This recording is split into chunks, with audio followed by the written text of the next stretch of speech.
ब्रह्मसूत्र के प्रथम अध्याय तीसरे पाद में आज हम 22वां सूत्र करेंगे, जो दहर का प्रसंग था।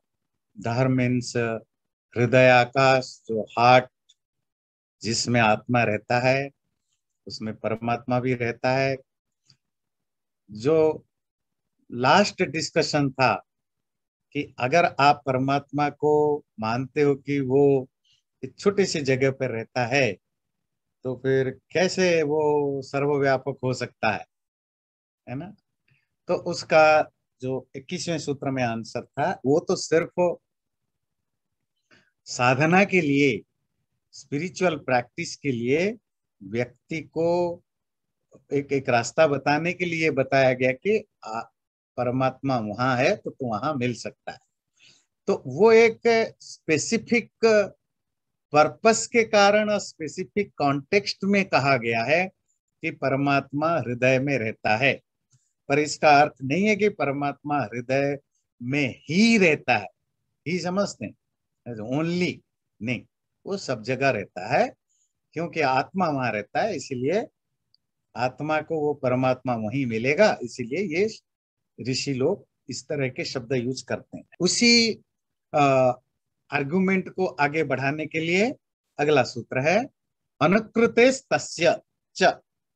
अनुकृति फॉलो करना, किसी के कोई काम किसी के बाद करना, एक्टिंग आफ्टर समथिंग, च, और तस्य उसका, और उसका अनुकरण करना, फॉलो करने के कारण भी परमात्मा को हृदय में रहता है, ऐसा कहा जाता है।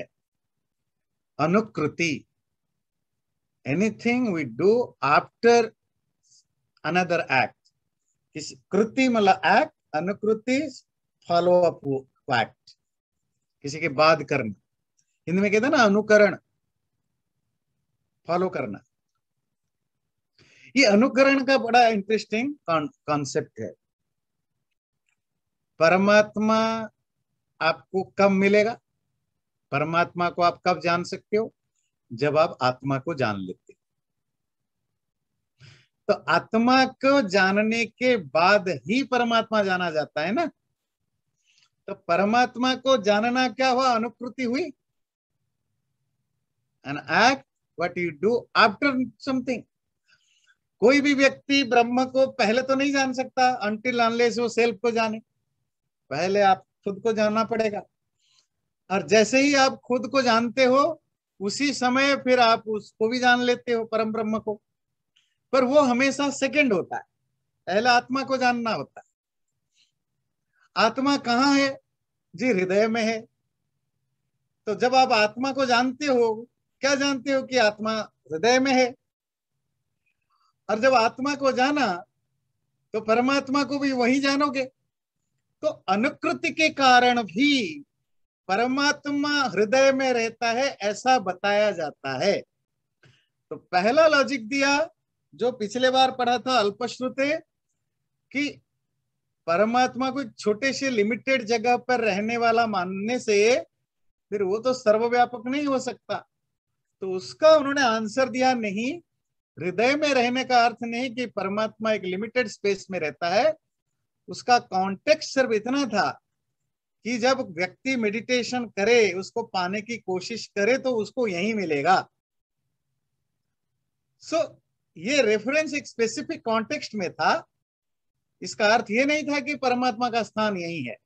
तो क्यों मिलेगा ये हम पहले डिस्कस कर चुके हैं, क्योंकि आत्मा लिमिटेड है। आत्मा लिमिटेड जगह पर रहता है। परमात्मा सब जगह होने पर भी आत्मा तो सब जगह नहीं जा सकता। इसीलिए आत्मा और परमात्मा का जो मिलन है तो वो यहीं पर होगा। तो शादी से पहले मिलनी करते हैं ना, शादी में, है ना, वो दोनों फैमिली आते हैं, हिंदी में कहते हैं मिलनी, है ना। वो जो दोनों पेरेंट्स से, दोनों फैमिली मेंबर्स एक दूसरे को मिलते हैं, तो वही है, एक पर्टिकुलर पॉइंट आप फिक्स करते हैं कहाँ मिलेगा। तो वो आत्मा और परमात्मा की जो मिलनी है तो वो मिलनी का स्थान यही है। तो इसीलिए मिलनी के स्थान फिक्स करने के कारण बताया गया कि परमात्मा वही है। ये तो पिछले बार की बात थी। और आज का जो इसका जो एक्सटेंशन, अगला सूत्र क्या कहता है? और भी दूसरा कॉज भी यह है कि परमात्मा का ज्ञान आत्मज्ञान के बाद होता है। अनुकृति, अनुकृति समझ में आया? जो चीजें बाद में होती है, और पहले आत्मा को जानना पड़ता है, फिर परमात्मा अपने आप जाना जाता है। और वो आत्मा कहाँ जाना जाता है? हृदय में। इस नाते भी अनु परमात्मा को हृदय में रहता है कहना जरूरी था, पर इसका अर्थ ये नहीं है कि परमात्मा सर्वव्यापक नहीं है। अगला सूत्र उसी से रिलेटेड कंटिन्यूटी है। अपि च स्मर्यते, स्मर्यते याद किया जाता है, पर यहां स्मर्यते एक टर्मिनोलॉजी है। अपि च स्मृति शास्त्रों में भी ये बताया गया है। स्मृति शास्त्र क्या है? या वैदिक सनातन धर्म के जो लिटरेचर हायरार्की है, उसमें दो तरह के लिटरेचर माने जाते हैं, श्रुति और स्मृति। श्रुति कौन है? वेद, ब्राह्मण, आरण्यक, उपनिषद, ये है श्रुति। और वेद से रिलेटेड जो ग्रंथ हैं, वेद को श्रुति कहते हैं, और वेद से रिलेटेड जो ग्रंथ हो जाते हैं उनको भी श्रुति कहते हैं। स्मृति कौन? जो लौकिक संस्कृत में लिखे गए हैं, जो वैदिक संस्कृत में, वैदिक लिटरेचर, वेद को बेस करके लिखे गए, वेद से, वेद के आसपास घूमने वाले जो लिटरेचर हैं, जिनका काम है वेद को डिफाइन करना, बताना, वो सब श्रुति हो गए। स्मृति जो बाद में लिखे गए, जैसे आपके धर्मशास्त्र हैं, मनुस्मृति, याज्ञवल्क्य स्मृति, महाभारत है, गीता है, इस तरह के जो बाद के पीरियड में जो लिटरेचर लिखे गए लौकिक संस्कृत में, जिनकी भाषा भी अलग है और जिनका प्रेजेंटेशन भी अलग है, जिनकी गोल भी अलग है, पर है तो वैदिक लिटरेचर की वही वो कंटिन्यूटी है, पर दो डिफरेंट जनरेशन है। जनरेशन ज्यादा अच्छा आपको समझ में आएगा। एक होता है ना, आप 18th सेंचुरी के जनरेशन और एक 20th सेंचुरी के जनरेशन, तो ये फर्क है। और श्रुति तो अच्छा, और एक चीज आपको ध्यान रखना है श्रुति और स्मृति में। श्रुति को माना जाता है स्वतः प्रमाण। स्वतः प्रमाण समझते हैं? सेल्फ ऑथोरिटी, मतलब अगर कोई चीज वेद में लिखा गया है तो उसकी प्रूफ करने के लिए और कहीं जाने की जरूरत नहीं है। ज्यादा से ज्यादा वेद का एक मंत्र को प्रूफ करने के लिए दूसरा मंत्र कोट कर सकते हैं, पर उसको वो सही है कि गलत है उसके लिए दूसरे शास्त्र रेफर नहीं कर सकते आप, दूसरे शास्त्रों को। पर जो स्मृति शास्त्र होते हैं उनकी वैलिडिटी वेद आदि शास्त्रों के द्वारा ही होता है। इसको आप थोड़ा जस्टिस सिस्टम में समझिए। जो आपके डिस्ट्रिक्ट कोर्ट होते हैं, सिटी कोर्ट्स होते हैं, थोड़ा ऊपर जाएंगे आपके हाई कोर्ट्स होते हैं, अगर वहां कोई डिसीजन आपको मिलता है तो आप इसको चैलेंज करते हो और एक के एक ऊपर सुपीरियर कोर्ट में जाते हो, फिर आप सुप्रीम कोर्ट में जाते हो। अगर सुप्रीम कोर्ट का जजमेंट भी आपके खिलाफ जाता है, मतलब आप एग्री नहीं करते हो, फिर आप कहाँ अप्लाई करोगे? और कहीं नहीं जा सकते। हाँ, करना है तो उसी सुप्रीम कोर्ट में करोगे, किसी दूसरे बेंच में करोगे, लार्जर बेंच में करोगे। लार्जर बेंच समझते हैं? सपोज एक जज ने डिसीजन दिया, आप कहोगे नहीं 5 जजों का डिसीजन डिसाइड करे, पर होगा सुप्रीम कोर्ट में, क्योंकि सुप्रीम कोर्ट का मतलब है सुप्रीम, उससे आगे आप कोई कोर्ट है नहीं। अच्छा, हमारे जो सनातन धर्म के शास्त्र परंपरा में भी सेम रूल अप्लाइड होता था और आज भी होता है, लाखों हजारों सालों से। जो नहीं जानते अलग बात, पर जो शास्त्र परंपरा में है उनको पता है कौन सा शास्त्र की कितनी वैलिडिटी है, कितना एविडेंस के नाते कितना वो उसका प्रूफ, कितने परसेंटेज श्योरिटी है। तो वेद तो एब्सोल्यूट होता है। वेद के बाद ब्राह्मण, आरण्यक वगैरह जो भी आते हैं वो भी श्रुति आते हैं, पर तब भी अगर आपको वहां कोई डिलेमा हो, डाउट हो, तो वेद मंत्र आखिर प्रमाण होगा। तो वो ऑलमोस्ट एक तरह के एक ही बिरादरी के हो गए। पर जो स्मृति शास्त्र जिनकी बात अभी हम कर रहे हैं, अर्थशास्त्र है, धर्मशास्त्र है, गीता है, फिलोसफी, ये जो दर्शन शास्त्र वगैरह आप पढ़ रहे हैं, ये सब स्मृति शास्त्रों में आता है।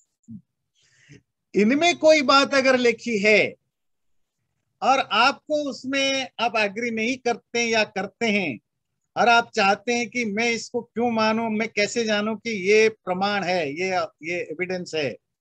इसको वेरीफाई करने के लिए हम वेद या श्रुति शास्त्रों से रेफरेंस लेते हैं। अगर इस बात की पुष्टि, इस बात को वेरीफाई हम अपने वेद आदि शास्त्रों से कर लिया तो फिर तो ये तो सही है। अगर नहीं कर पाए फिर कहेंगे वेद विरुद्ध है। जैसे बौद्ध, जैन, चारवाक ये अलग हो गए। क्यों? इन्होंने कहा हम तो वेद को प्रमाण नहीं मानते। तो जो वेद को प्रमाण नहीं माना वो सनातन धर्म से अलग हो गया, अपना एक स्ट्रीम चलाया। तो ये है श्रुति और स्मृति। कभी कभी हम किसी बात को पर थोड़ा स्ट्रेस देने के लिए वेद आदि प्रमाण तो देते हैं, श्रुति प्रमाण, थोड़ा उसको और कंटेम्प्ररी वे में स्ट्रेस देने के लिए स्मृति का भी कोट करते हैं। तो वेदांत दर्शन भी कहीं कहीं स्मृति शास्त्रों का कोट करता है। जैसे अभी कहा अभिच स्मर्यते, ये न केवल, तो इसका मतलब वेदांत दर्शन कहना चाहता है, इस बात को प्रूव करने के लिए हम आपके सामने 3 लॉजिक रख रहे हैं। पहला तो लॉजिकली कि क्यों ब्रह्म को माना जाता है, हृदय में रहता है। दूसरा वेदादि शास्त्रों में इसका रेफरेंस मिलता है। तीसरा वो कहता है इवन जो कंटेम्प्ररी लिटरेचर है, जो मॉडर्न लिटरेचर है, जिनको हम स्मृति शास्त्र कहते हैं, उनमें भी इनका रेफरेंसेस मिलता है। जो एक आधा में जैसे एग्जाम्पल आपको दे देता हूं। जैसे गीता में आप पढ़ते हैं, गीता भी स्मृति शास्त्र में आता है, सर्वद्वाराणि संयम्य मनोहृदि निरुद्ध च। सरल सिंपल भाषा है। अपने शरीर की सारे दरवाजे को, डोर्स को बंद करके, आपके शरीर के डोर्स कौन होते हैं? इंद्रियां, सेंसेस, आंख, कान, नाक, जो बाहरी दुनिया से कनेक्ट करते हैं। अपनी इंद्रियों को रोक करके, मनोहृदय निरुद्ध च, अपने माइंड को हृदय में रोक करके, मूर्धनि आधाय आत्मनः प्राणम, और अपने आप को मूर्धा में, जो हार्ट जिसको आप कहते हो, उसमें स्थापित करके, योग धारणा करके, ओम इति एतद अक्षरम ब्रह्म, ओम वो जो अक्षर ब्रह्म है उसको ध्यान करते हुए उस ब्रह्म को प्राप्त करोगे। ये गीता में आता है 8वें चैप्टर, 8 चैप्टर 8, 12, 13। जैसे और भी दर्जनों, गीता में भी दर्जनों जगह आता है।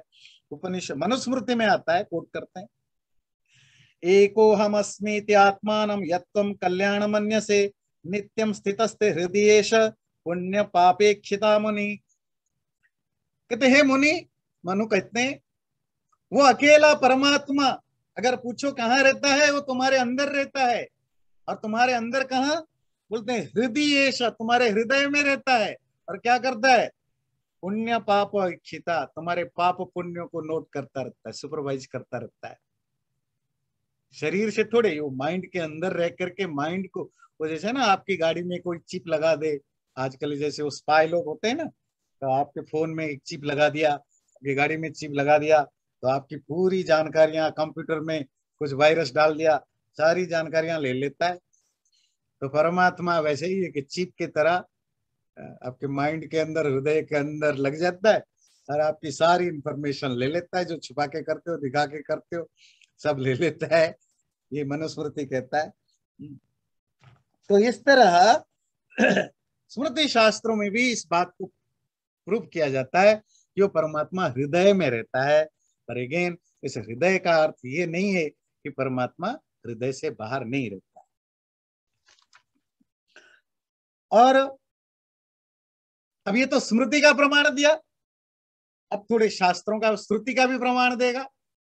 अब देखिए श्रुति प्रमाण, ये तो हो गया स्मृति 23। अब चलते हैं शब्दादेव प्रमितः। इसको बताने से पहले मैं एक चीज आपको बता दूं। नॉर्मली प्रमाण कितने तरह के होते हैं? प्रमाण समझते हैं ना? या tools of verification, the tools to know the truth. सत्य को जानने के क्या क्या क्या तरीके हो सकते हैं? 1 से लेकर 8 तक के, जो उसको प्रमाण कहते हैं, 8 तरह के प्रमाण हमारे यहां माना जाता है। जो चार्वाक है, जो नास्तिक, वो एक ही प्रमाण मानता है। आजकल भी बहुत सारे एथिस्ट, जो ये लोग एक ही मान, क्या है वो? प्रत्यक्ष। प्रत्यक्ष मतलब जो आपकी सेंसेस के द्वारा जो जाना जाए वही वही सही है, बाकी जो सेंसेस के द्वारा नहीं जाना गया वो कुछ एग्जिस्ट नहीं करता। तो भगवान नहीं है, परमात्मा नहीं है, क्या प्रूफ है कि हम देख नहीं सकते, सुन नहीं सकते, सूंघ नहीं सकते, तो आपको हाई कैन आई बिलीव? वो जो चीजें आपकी इंद्रियों के द्वारा नहीं जाना गया वो नहीं, दैट इज कॉल्ड प्रत्यक्ष। बौद्ध दो प्रमाण मानते हैं, प्रत्यक्ष, अनुमान। अनुमान सबसे जो पावरफुल और यूनिवर्सल जो इंस्ट्रूमेंट है, स्पेशली जब एकेडमिक डिस्कशन में, साइंटिफिक रिसर्च में, फिलोसॉफिकल आर्गुमेंट में, तो अनुमान प्रमाण सबसे बड़ा टूल होता है। अनुमान तो इंग्लिश में इन्फरेंस होता है, पर इन्फरेंस कहने से नहीं चलेगा। अनुमान को साबित करने का, अनुमान प्रमाण सही है, इसके लिए आपको बहुत सारे उसकी कंडीशंस हैं कि वो अनुमान प्रमाण है या नहीं है। So that you have to test it through many conditions. हम तो नॉर्मल भाषा में गेस को भी अनुमान कह देते हैं, है ना? अच्छा, ठंडा लग रहा है, अच्छा कहीं बारिश हो रही होगी, तो, तो ये अनुमान नहीं है, ये तो गेस है। अनुमान प्योरली कॉज एंड इफेक्ट, कारण और कार्य के बीच का जो रिलेशनशिप, और वो रिलेशनशिप अगर यूनिवर्सल हो, इटर्नल हो, मतलब परमानेंट हो, उस परमानेंट रिलेशनशिप को एस्टैब्लिश करने के बाद कॉज को देख करके इफेक्ट का इन्फर करना, इफेक्ट को देख करके कॉज का इन्फर करने को अनुमान प्रमाण कहते हैं। वो एक बहुत बड़ा चैप्टर है, बहुत बड़ा, उसके लिए दर्जनों बुक्स हमारे यहाँ लिखा गए हैं। पूरा का पूरा जो इंडियन जो फिलोसफी ऑफ लॉजिक, वो अनुमान प्रमाण पर बेस्ड है। तीसरा प्रमाण होता है वो शब्द प्रमाण, जो अभी आपने सुना। तो शब्द का अर्थ होता है वर्ड टेस्टिमनी। ये वर्ड टेस्टिमनी क्या होता है? ऐसा वर्ड जो बोला गया हो या लिखा गया हो, वो भी प्रमाण के रूप में, उनको भी हम प्रमाण या वैलिडिटी का, वैलिडेशन के प्रूफ के रूप में एक्सेप्ट कर सकते हैं। पर उसमें कंडीशंस हैं, हर चीज के लिए कंडीशंस होते हैं, इवन प्रत्यक्ष के लिए भी बहुत सारे कंडीशंस होते हैं। मैं वो डिटेल में नहीं जाऊंगा। तो शब्द का कंडीशन क्या है? आप्त वाक्यम शब्द, जिसने बोला या लिखा हो वो आप्त होना चाहिए। आप्त मीन्स ट्रस्टवर्थी। ट्रस्टवर्थी मतलब उसकी पर्सनालिटी में, उसके ज्ञान, जो बोल रहा है, जो समझ रहा है, वे वेल प्रूव्ड हो कि वो सच ही बोलता है, सच ही वो जो बोलता है सच ही बोलता है, उसके पास जो ज्ञान है वो रियल ज्ञान है, और जो भी बोलता है उस रियल ज्ञान को एज इट इज बोलता है। अगर ये एस्टैब्लिश नहीं होगा तो फिर वो शब्द आप्त वाक्य नहीं होगा। जैसे आजकल चलता है गुरु वाक्य प्रमाण, मतलब गुरु जी ने बोला तो सही होगा, सर ने बोला तो सही होगा, ये नहीं। अमुक फिलोसोफर ने बोला तो सही होगा, ऐसा नहीं। अगर जिसने भी बोला हो या कहीं लिखा हुआ हो, तो उसकी क्रेडिबिलिटी कितनी है बाकी चीजों के मामले में।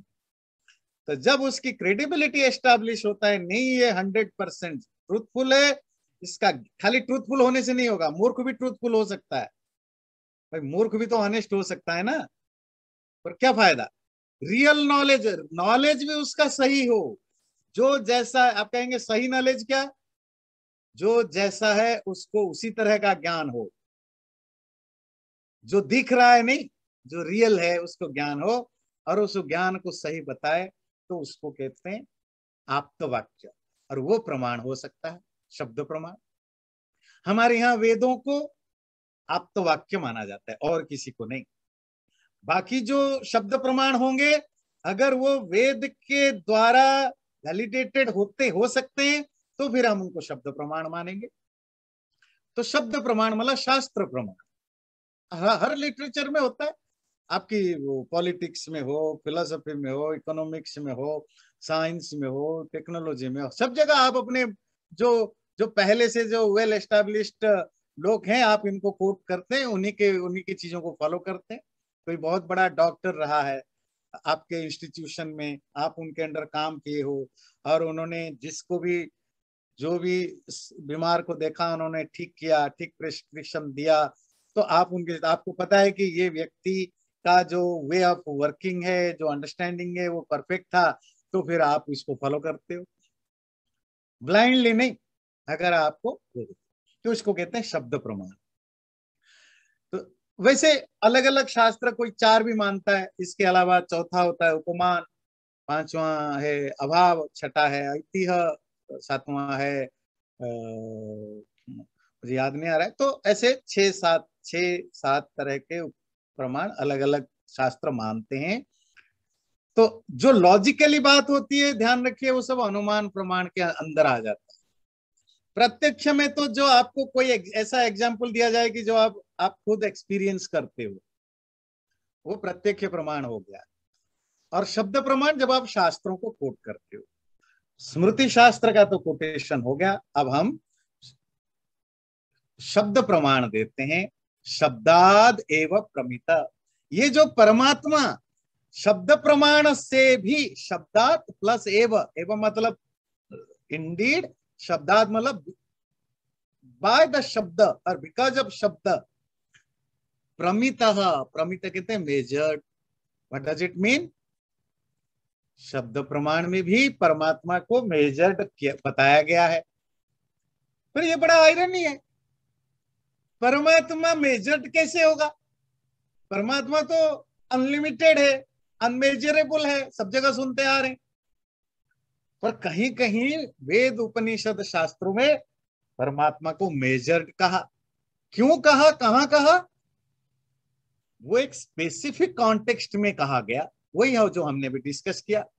जब भक्त या साधक, भक्त या साधक समझते हैं ना, द सीकर, जब उस ब्रह्म को जानने की कोशिश करेगा, तो वो सब जगह होने पर सब जगह तो नहीं जा सकता, वो अंदर ढूंढेगा, और अंदर जहां आत्मा है वहीं पर ढूंढेगा। इसीलिए गुरु उसको सारा ज्ञान देते हैं, ब्रह्म क्या है, सर्वव्यापक है, सर्वांतर्यामी, ये सब बताएगा।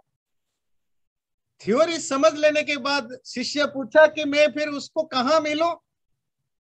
ये तुम अंदर मिलोगे, अंदर कहां? अंदर कहां? जी सब जगह है, पर मैं मिलूं कहां सब जगह? बोले हृदय में मिलोगे। तो हृदय में परमात्मा है? जी हाँ है। तो जो नहीं समझ पाए वो फिर अर्थ लेकर चलेंगे, अच्छा वो तो वेद में गुरु ने बोल दिया कि आत्मा, परमात्मा तो हृदय में रहता है, तो मेजर्ड हो गया लिमिटेड स्पेस में। शास्त्रों में भी परमात्मा को मेजर्ड कहा गया है, इसीलिए, और वही शास्त्र परमात्मा को मेजर्ड, परिमित कहते हैं, जिन्होंने उसको अपरिमित, अनमेजर्ड भी माना। और क्यों कहा वो तो क्लियर हो गया। ज्यादा कौन से शास्त्र, एक आधा एग्जाम्पल ले लेते हैं। बहुत फेमस कठोपनिषद आप पढ़ रहे हैं, अभी आएगा, तो वो वही अंगुष्ठ मात्र, ये कठोपनिषद का मंत्र है। अंगुष्ठ मात्र पुरुषो मध्य आत्मनि तिष्ठति, ये अंगूठे के बराबर का आत्मा आत्मा के बीच में रहता है। यहाँ दूसरी आत्मा जीवात्मा है, पहले आत्मा परमात्मा है। वो अंगूठे के बराबर के स्थान पर परमात्मा जीवात्मा में रहता है। आप कहोगे फिर हम कैसे माने कि अंगूठे के बराबर जो आत्मा है वो जीवात्मा नहीं परमात्मा? क्यों? ईशान भूत भव्यस्य न ततो विजुगुप्सते, और वो जो अंगूठे के बराबर जगह में रहने वाला आत्मा के अंदर परमात्मा, परमात्मा शब्द नहीं आत्मा शब्द है, तो हम अज्यूम करते हैं परमात्मा, वो भूत और भव्य सारा संसार का ईशान है। भूत जो पास्ट हो गया, भव्य जो होने वाला है फ्यूचर में, प्रेजेंट जो पास्ट प्रेजेंट फ्यूचर में दुनिया में जो कुछ हो चुका है, जो कुछ हो रहा है, जो कुछ होगा, उन सब का वो ईशान है। आप में से किसी के बच्चे का नाम ईशान है? ईशान मतलब रूलर, लॉर्ड, मास्टर है। तो ये आत्मा तो नहीं हो सकता, ये तो बेचारा मजबूरन है। इसकी तो लिमिट, ये तो एक एम्प्लॉई है, मालिक थोड़े ही है। ठीक है, मालिक ने इसको भी बहुत सारा फ्रीडम दे रखा है, ये चीजें तुम अपने आप डिसाइड कर सकते हो, इतने डॉलर तक तुम अपनी मर्जी से खर्च कर सकते हो, पर बाद में हिसाब देना पड़ेगा, है ना। नहीं, सपोज आप एक रिस्पॉन्सिबल पोस्ट पर पहुंच गए, है ना, तो मैनेजर बन गए या कुछ बन गए, तो आपके पास पावर होता है ना कि आप 5,000 तक 10,000 तक आप खर्च कर सकते हो बिना हायर अथॉरिटी को पूछे, पर आपको उसके बिल इनवॉइस सब वो हिसाब किताब ऑडिट के लिए देना पड़ेगा। वैसे नहीं कि आप खर्च करके चले गए, कोई पूछने वाला नहीं, वो सब हिसाब आपको देना पड़ेगा। और ये फ्रीडम आपको वो बॉस ने दिया है, पर वो जो बॉस है वो अनलिमिटेड पावर वाला है, वो खर्च करे तो कोई, मालिक खर्च करे तो कोई हिसाब थोड़े ही मांगेगा, मालिक मालिक है भाई, तो वो परमात्मा है, उसको कोई हिसाब नहीं मांगता, वो ईशान है। और ईशान शब्द आने से वो परमात्मा है, पर अंगूठे के बराबर रहता है, इसका मतलब यहां रहता है, तो उपनिषदों में भी आता है। इसी तरह जो वेद, ऋग्वेद में मंत्र है, य प्राण तो निमिषतो महित्वे का इद्राजा जगतो बभूव, य ईशस्य द्विपदश्च चतुष्पद कस्मै देवाय अविशा विधेम। वो जो आत्मा है, जीवात्मा परमात्मा, वो सारे मूवेबल अनमूवेबल चीजों का राजा है। यो भूतम च भव्यम च सर्वम यश्चाधितिष्ठति, अथर्ववेद, जो सारे पास्ट प्रेजेंट फ्यूचर सब पे ऊपर मालिक है। तो इस तरह अनेक वेद और उपनिषद मंत्र भरे पड़े हैं इस बात को कहने के लिए कि वो परमात्मा सर्वव्यापक है। पर वो आज जब डिवोटी के पॉइंट ऑफ व्यू में देखें, उसकी प्रैक्टिकल प्रैक्टिस के लिए जब देखें, तो ऋषि या गुरु उसको कहता है कि वो यहाँ रहता है। तो यहाँ रहने का मतलब सब जगह होने पर भी यहाँ रह सकता है, ये कोई कॉन्ट्राडिक्टरी बातें नहीं। इसी बात को, ये जो अंगूठा वाली बात आई, अंगुष्ठ मात्र, अंगूठा समझते हैं ना, ये जो थम है ना, ये थम का रेफरेंस मिलता है। तो इससे रिलेटेड अगला सूत्र कहते हैं, हृदय अपेक्षया तो मनुष्याधिकारत्वात्। कंटिन्यूटी वही है, हृदय में परमात्मा की जो टॉपिक है। चलो सूत्र समझने से पहले थोड़ी सी आपको बैकग्राउंड समझा देते। शिष्य की क्यूरियोसिटी है, क्वेश्चन है कि परमात्मा हृदय में रहता है, और आपने कहा कि वो हृदय में रहने वाला जो जो स्टेटमेंट है, वो मेडिटेशन या ध्यान या उपासना के कॉन्टेक्स्ट में कहा गया है। चलो मान गए, पर आपने कहा कि वो हृदय में रहता है, पशु पक्षियों का भी तो हृदय है, वो तो उपासना नहीं करते। वे जानवर भी हैं, है ना, उनके भी, उनका भी हृदय में ही रहता है या उनका और कहीं रहता है ना, ये हृदय सिर्फ मनुष्यों में रहता है। तो क्लैरिफाई करने के लिए ये सूत्र आता है। क्वेश्चन ध्यान रखिए क्या है, आपने जब हृदय कहा तो सब जानवरों में हृदय है, तो मनुष्य में तो अकेला नहीं है। अब क्वेश्चन है कि वो जो अंगूठा के बराबर है, क्या आप ये कहना चाहते हो कि सब पशु पक्षी मनुष्य सबके अंदर है? अगर ये मानोगे हाँ है, मतलब हाँ हम सबके बारे में बात कर रहे हैं, पर वो तो उपासना नहीं कर रहे, वो तो साधना नहीं कर रहे, फिर वहां क्यों बता रहे हो? तो क्या आंसर देते हैं सूत्रकार, देखिए, हृदय अपेक्षया तो मनुष्याधिकारत्वात्। ये जो हृदय, हार्ट, इसका जो रेफरेंस हमने दिया वो केवल मनुष्य के कंटेक्स्ट में दिया, मनुष्याधिकारता, क्योंकि मनुष्य ही एंटाइटल है अचीव हिम, इसीलिए हम मनुष्य के कॉन्टेक्स्ट में ये हृदय की बात कर रहे हैं। हो सकता है आपके मन में कुछ डाउट्स हो जाए, ये क्या डिस्क्रिमिनेशन आ गया जी, मनुष्य पशु पक्षियों में। पर ब्रह्म सूत्र कहता है जो हमने परमात्मा की बात कही कि परमात्मा हृदय में रहता है, वो हम पशु पक्षियों के कॉन्टेक्स्ट में नहीं कह रहे, हम एब्सोल्युटली मानव ह्यूमन बीइंग के कॉन्टेक्स्ट में कह रहे हैं। क्यों? लॉजिक सुनिए, मानव अधिकारात। क्योंकि स्पिरिचुअल एनलाइटनमेंट की जो जो जो अधिकार है, जो जो एबिलिटी है, जो पोटेंशियल है, वो सिर्फ ह्यूमन बीइंग में होता है। परमात्मा सब जगह है, पशुओं में भी है, पशुओं के हृदय में भी है, मानव में भी है, मानव हृदय में भी है, नो डाउट। पर ये जो हृदय में परमात्मा रहता है, ये जिस कॉन्टेक्स्ट में कहा गया, किस कॉन्टेक्स्ट में? परमात्मा को अचीव करने की, प्राप्त करने की कॉन्टेक्स्ट में। इसमें पशु पक्षी तो प्राप्त नहीं कर सकते, वो तो केवल मनुष्य ही प्राप्त कर सकता है। पशु पक्षी तो भोग योनि है, वो सिर्फ भोगने के लिए है, उनको तो कुछ पता ही नहीं, उनका तो एक लिमिटेड सोर्स है, वो तो उससे ज्यादा कुछ जान भी नहीं सकते। इसलिए पशु पक्षियों को अगर कोई कहे कि कोई गुरु पशु, कोई ऐसा तो नहीं शेर का गुरु अपना शेर शिष्य को बताएगा। शेर शिष्य ने पूछा, गुरु शेर साहब बताइए मैं परमात्मा को कहाँ मिलूं? तो गुरु बताएगा तुम्हारे है तो सर्व सब जगह, पर तुम्हें वो तुम्हारे हृदय में मिलेगा। ऐसा तो होगा नहीं, ना शेर शिष्य बन सकता है, ना गुरु, ना बाघ गुरु बन सकता है, ना शिष्य, ना वो साधना कर सकते हैं, ना तपस्या कर सकते हैं, ना भक्ति कर सकते हैं। तो उनके बारे में इस कॉन्टेक्स्ट में बात करना बेकार है। जीव जगत में केवल मनुष्य में ही ये अधिकार है। अधिकार शब्द है ना, अधिकार मतलब वो राइट है या वो पावर है कि वो चाहे, इफ ही वांट्स, वो उस परमात्मा को पा सकता है। तब जब एक मनुष्य ने इच्छा की कि मुझे उस परमात्मा को जानना है, तो गुरु के पास गया। हो सकता है उसने, चले मैं टॉपिक को थोड़ा चेंज कर लेता हूँ। एक मनुष्य को लगा कि मैं समझना चाहता हूँ ये दुनिया क्या है, कैसे बना, कौन कौन है। गुरु के पास गया, गुरु ने समझाया, ये है यूनिवर्स, ये है शरीर, ये है मन, ये है आत्मा, ये है परमात्मा, इन सब से सारा संसार चलता है। चलो यूनिवर्स को तो मैं देख सकता हूँ, फील कर सकता हूँ, शरीर को भी फील कर सकता हूँ, जान सकता हूँ, फिर मैं ये जो आत्मा परमात्मा इनको कैसे जानूं?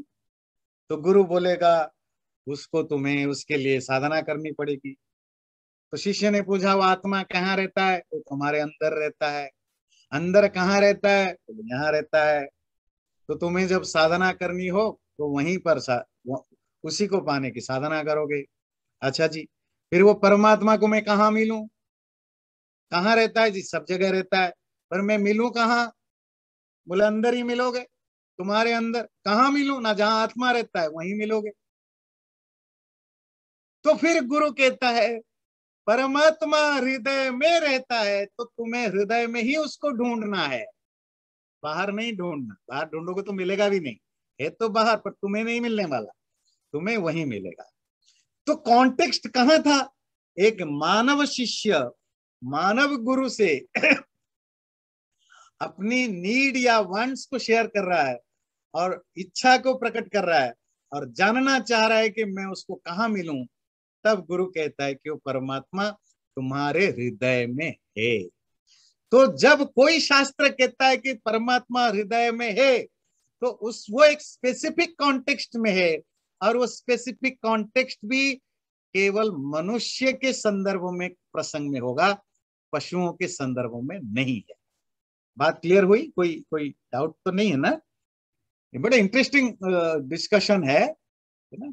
तो बहुत सारी चीजें इसको पढ़ने से ही क्लैरिटी होती है। अगला है तदुपर्यपि वादरायण संभवात। सूत्र को समझने से पहले थोड़ी सी इसकी जो भूमिका को समझ लेते हैं।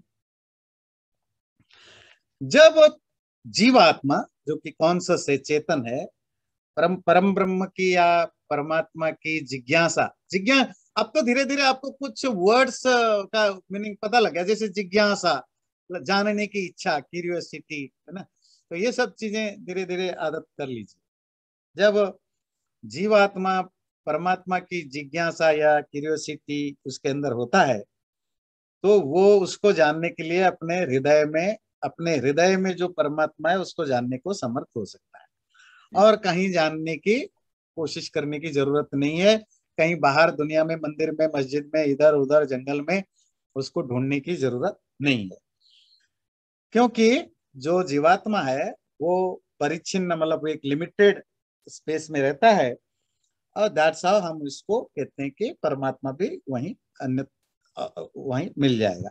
और आपने कहा कि जो अंगुष्ठ मात्र है वो आत्मा भी है और परमात्मा भी है, क्योंकि अंगूठा के बराबर जगह जहां आत्मा रहता है और परमात्मा भी रहता है। शिष्य का क्वेश्चन है, अंगुष्ठ मात्र शब्द से हम सीधे परमात्मा को ही ले लें, आत्मा को आउट कर दें? मतलब जब कहीं शास्त्र में लिखा है कि परमात्मा अंगुष्ठ मात्र है, मतलब अंगूठे के बराबर जगह पर रहता है, और शिष्य या साधक या सीकर वहीं जाएगा, उसको मिलेगा, ये आत्मा को बीच में क्यों ले? तो जहां जहां अंगुष्ठ मात्र आएगा वहां परमात्मा शब्द होगा, आत्मा आउट। पर इसमें दो समस्याएं होंगी। अंगुष्ठ मात्र शब्द जो है ना, ये बड़ा क्रुशियल है। अंगुष्ठ तो अंगूठा है, मात्र का मतलब ओनली। बाजार में जाते हैं ना, लिखा होता है $5.99 ओनली, है ना। अब ये हिंदी में बाजार में जाएंगे, लिखा होता है सिर्फ ₹5, 5.99 सिर्फ। अब सिर्फ का मतलब समझते हैं, ये बड़ा बहुत डेंजरस वर्ड है। आपको ब्रैकेट कर देता है, उससे आगे नहीं, उसके पीछे नहीं, इसके बियॉन्ड नहीं जा सकते हो, इसके ये नहीं जा सकते हो, है ना। नहीं, जब 599 तो मीन्स 6 नहीं, 598 नहीं, सिर्फ फिक्स। अगर आप अंगुष्ठ मात्र शब्द से परमात्मा को लोगे तो परमात्मा क्या हो जाएगा? केवल ओनली अंगूठे के बराबर। मतलब उससे बाहर नहीं होगा, उसके अंदर नहीं होगा, उतने नहीं रहेगा। ये क्वेश्चन खड़ा होता है, तब वो सूत्र कहता है ऐसा नहीं कर सकते। क्यों? तदुपरि अपि बादरायण संभवा। वो जो अंगूठे के बराबर जो हृदय जहां परमात्मा रहता है, वो परमात्मा तत् उपरी, तत् मतलब हार्ट, हृदय, ऊपरी कहते हैं बियॉन्ड, वो परमात्मा उससे बियॉन्ड भी संभव है। ऐसा कौन कह रहा है? वादरायण। वादरायण कौन है, याद है ना? ये ब्रह्म सूत्र, हाँ बोलिए बोलिए बोलिए। व्यास जी हैं। व्यास जी हैं, व्यास है, पर इसी ब्रह्म सूत्र का राइटर है। राइटर भी हैं जी। जी अच्छा, वादरायण बहुत सारे जगह दूसरे ऋषि को भी कोट करते हैं कि पहले भी आपने पढ़ा, ऐसा उन्होंने कहा, और कभी कभी करते हैं। यहां तो उन्होंने खुद अपना नाम लिया कि ऐसा वादरायण मानता है। What does it mean? पहले वो क्लैरिफाई कर देते हैं, पर सूत्र पर आएंगे। जब ऑथर को किसी चीज पर स्ट्रेस देना होता है, या जहां अपना भी ओपिनियन रखना होता है, जस्ट टू, जैसे कोई स्पीकर बात करता है ना किसी टॉपिक पर, तो कहता है ये ऐसा है, ये प्रूफ है, ये एविडेंस है, ये है। फिर एक अपना भी तो ओपिनियन होता है, और कहता है मेरा भी ओपिनियन यही है कि यही सच है। एक आपका एक, अरे अपना ओपिनियन जब आप वहां डालते हैं, तो आपके नजर से you want to just put little more stress on that, कि ये जो बात है वो ज्यादा, ये एक्चुअली सही है। तो वादरायण का कहना है कि ये जो बातें हैं, ये शास्त्रों में लिखा है, प्रत्यक्ष प्रमाण, अनुमान प्रमाण, शब्द प्रमाण से तो हम सिद्ध कर रहे हैं। मेरा पर्सनल भी ओपिनियन है कि यही बात सही है। तो वहां वो मेरा शब्द यूज नहीं करते, क्या कहते हैं? वादरायण का भी मानना है, वो अपने नाम से वादरायण का भी मानना है यही सही, यही बात है। तो क्या है वो? तत् उपरी अपि। तत् मतलब हार्ट, दैट। ऊपरी कहते हैं बियॉन्ड, उससे बियॉन्ड भी होता है, संभव होता है। किसके बियॉन्ड? हार्ट के, हृदय के। आत्मा तो हृदय में ही होता है, जीवात्मा। अगर अंगुष्ठ मात्र से हम केवल परमात्मा को लेंगे तो प्रॉब्लम हो जाएगा। क्यों? परमात्मा अंगूठे के बराबर जो हार्ट है, उस हार्ट से भी ध्यान रखिए, ये जो चेस्ट के नीचे जो आपका हार्ट है ना, वो अंगूठे के बराबर नहीं होता है, वो तो बहुत बड़ा होता है। ये जो हृदय जिसको कहा वो अंगूठे के बराबर, वो यही होता है शास्त्रों में, क्योंकि लिखा है। इसलिए इसका अर्थ परमात्मा हमेशा करो तो परमात्मा, ये गलत होगा, क्योंकि परमात्मा इस अंगूठे के बराबर हृदय से भी बेयॉन्ड परे होता है। इसीलिए कॉन्टेक्स्ट के अनुसार आत्मा, आत्मा अंगुष्ठ मात्र है। आत्मा तो उतने में रहता है, उससे बेयॉन्ड वो नहीं जाता जीवात्मा। जैसे कोट करते हैं, तदंतरस्य सर्वस्य तदु सर्वस्यास्य बाह्यतः। यजुर्वेद 40:5। ईशोपनिषद आपने अभी कठोपनिषद से पहले ईशोपनिषद पढ़ा था ना, तो ये यजुर्वेद का 40वां अध्याय, उसमें भी आता है तदंतरस्य सर्वस्य तदु सर्वस्यास्य बाह्यतः। तो सबके अंदर भी है, सबके बाहर भी है। अगर आप अंगुष्ठ मात्र में उसको लिमिट कर दोगे, फिर वो बाहर वाला का क्या होगा? तो इसीलिए परमात्मा अंगुष्ठ मात्र शब्द से परमात्मा हमेशा बोधक नहीं होगा, जीवात्मा भी उसका अर्थ होगा। कॉन्टेक्स्ट के अनुसार परमात्मा भी होगा, और वो कॉन्टेक्स्ट कंडीशन एक स्पेसिफिक कॉन्टेक्स्ट में होगा। जनरल रूल तो है कि परमात्मा सर्वव्यापक है, पर एक एक्सक्लूसिव रूल के हिसाब से, एक्सेप्शनल रूल में, साधक को जब साधना करनी होती है तब उसको यहां पर फोकस करना है। इसीलिए उसको उस अंगुष्ठ मात्र वाले हृदय में मानना पड़ेगा। चैनल को सब्सक्राइब जरूर करें और वीडियो अच्छा लगे लाइक भी जरूर करें।